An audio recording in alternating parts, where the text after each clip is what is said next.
Listo para empezar, Hola gracias. Juan, hola Juan Antonio y Enzo. ¿Qué tal? ¿Cómo Mi nombre estás? es Rubén Peralta de Cotalecas.net de República Dominicana, pero vivo en Miami. Eh, Vi la película anoche, todavía creo que estoy llorando. Y sí, me gusta mucho la visión que tienes, Juan Antonio, porque es los muertos contando la historia. Y pienso que es algo muy arriesgado.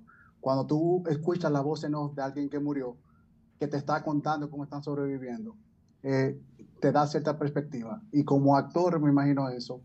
Juan Antonio es muy inteligente a la hora de poner primeros planos. Y esa es la pregunta, ¿por qué decidiste contar la historia también desde la perspectiva del que murió? Y en eso, ¿cómo fue trabajar tantos primeros planos? Porque las caras de ustedes hablaban mucho, hablaban más que las palabras. Bueno, pensé que había que contar la historia desde un ángulo diferente porque ya conocíamos los hechos.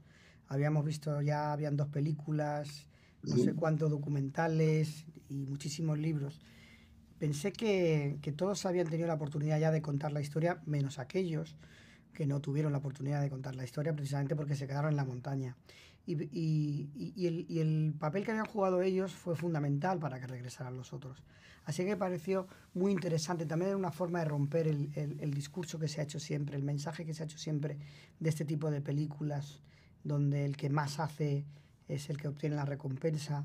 Hubo muchos de ellos que hicieron mucho y desgraciadamente no volvieron. Algunos incluso hicieron menos y volvieron. Y en esa complejidad me interesaba mucho el relato, porque resultaba mucho más humano, resultaba mucho más fácil sentirse cerca de los personajes desde esa vulnerabilidad. Y era la manera de contar esta historia, una manera totalmente nueva que buscara un puente entre los vivos y los muertos. Y la verdad, rodar tanto. Nosotros rodamos, no sé, 600 horas. Hay 600 horas de material por ahí. Que bueno, quedaron 2 horas 20. O sea que es inteligente en cuanto que filma muchísimo y a la vez tiene buen gusto para elegir los momentos de verdad. Que eso es la otra parte de hacer la película. Una cosa es filmarlo y después tener la claridad para poder elegir los momentos. Pasaba que fue un proceso, para mí fue un proceso escuela de cine, porque realmente fueron mucho tiempo ante la cámara, cada vez me acostumbraba más, cada vez iba entendiendo más el lenguaje de los lentes, de la diferencia de lente, de los movimientos de la cámara.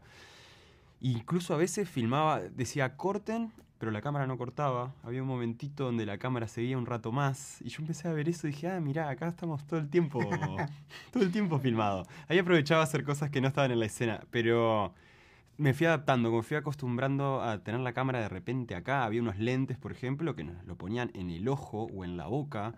Y era claro, reducir toda tu actuación a un ojo, reducir tu actuación a la boca. Es espectacular. Juan Antonio, tú también hiciste lo imposible y me resulta mucho el paralelismo de la supervivencia.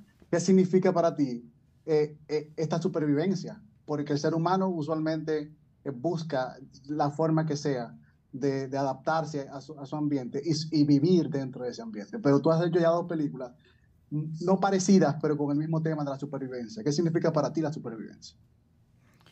Bueno, la supervivencia te pone también en un lugar muy interesante, ¿no? Porque implica también una búsqueda de sentido.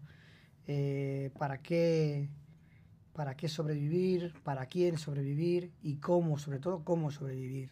En esa película hay algo muy interesante, que es una película que es una exaltación de la vida, pero no se puede hablar de la vida sin la muerte. Y hay personajes en esta película que tienen que aprender a morir y a morir en paz. Ujú. Que es algo que no nos enseñan. Y eso me parecía muy interesante. Eh, la propia Sociedad de la Nieve es como un espejo donde nos podemos reflejar nosotros, porque ellos tuvieron que reinventar la vida en un lugar donde no era posible vivir.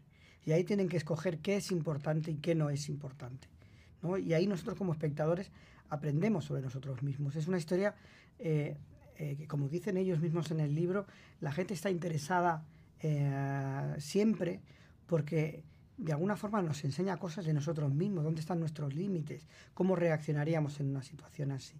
Todo lo que tiene que ver con la historia de los Andes es profundamente simbólico y tiene una trascendencia tremenda, ¿no? Y era esa parte más difícil, ¿no? No la que tiene que ver con el diálogo, no la que tiene que ver con la Sí. acción, sino esa parte más misteriosa, la que yo estaba obsesionado por cazar. La parte más difícil, ya para cerrar, la parte más complicada, y cuando yo sentí mucho miedo, es cuando dicen que cuando aterriza el avión, que ellos eran como los foráneos dentro de Sí, ese ambiente. sí. Y eso realmente, y después tú haces la cara, el plano amplio, y realmente da miedo. Al sentir una película de terror por 5 segundos. Sí, sí. Muchísimas gracias por su tiempo y adoré la película, realmente. Muchas gracias por ese. Todavía estoy llorando. Sí, sí, Cuando sí. pienso en Queda muchas unos días en el conversaciones, cuerpo, sí. sí, Gracias, se queda, Rubén. se queda contigo. Muchas Gracias por su gracias. tiempo y gran trabajo. Muchas Gracias. gracias. Muchísimas JP gracias. and Scott.